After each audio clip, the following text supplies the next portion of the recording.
Ohio's dour brick death house looks as much like an industrial building as part of the Lucasville prison. The building's sole purpose is to perform a one-of-a-kind chemical process. It's the place where public employees inject lethal compounds into the arm of a criminal convict sentenced to die. The death machine is being readied for an execution arising out of the brutal 1982 murder of Betty Jane Mottinger. John Spirko was convicted of the crime and is set to die November 15th. The problem is there's a real chance the man was wrongly convicted.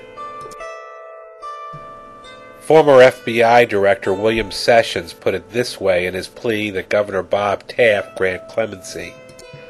Quote, "I believe that John Spirko may very well have been unjustly convicted, and I am convinced that his trial was infected with serious enough defects that we can have no confidence that the jury reached the decision about his guilt and ultimately his death sentence properly."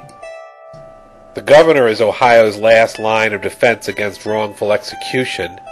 He's received no help from other responsible officials. Attorney General Jim Petro's every move seems to be a political calculation rather than a push to ensure the right man is on death row.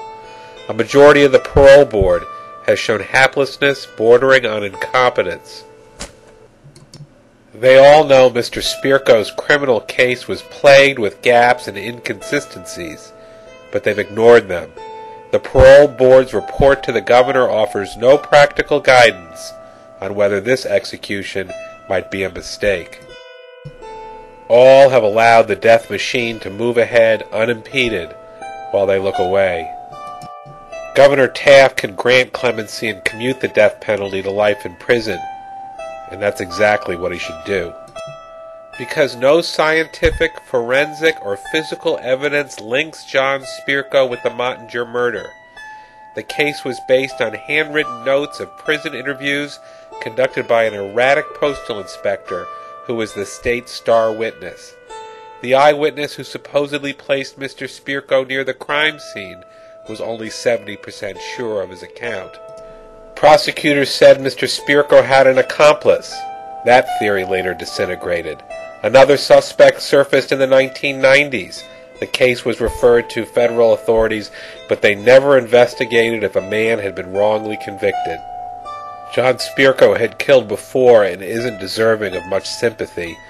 Still, a decent people don't impose the death penalty on such meager, feeble evidence.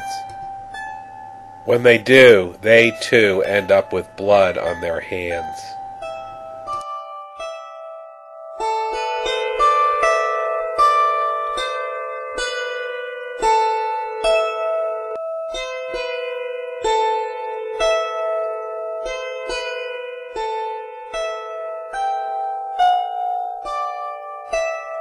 This is Eddie Roth for the Dayton Daily News Editorial Board.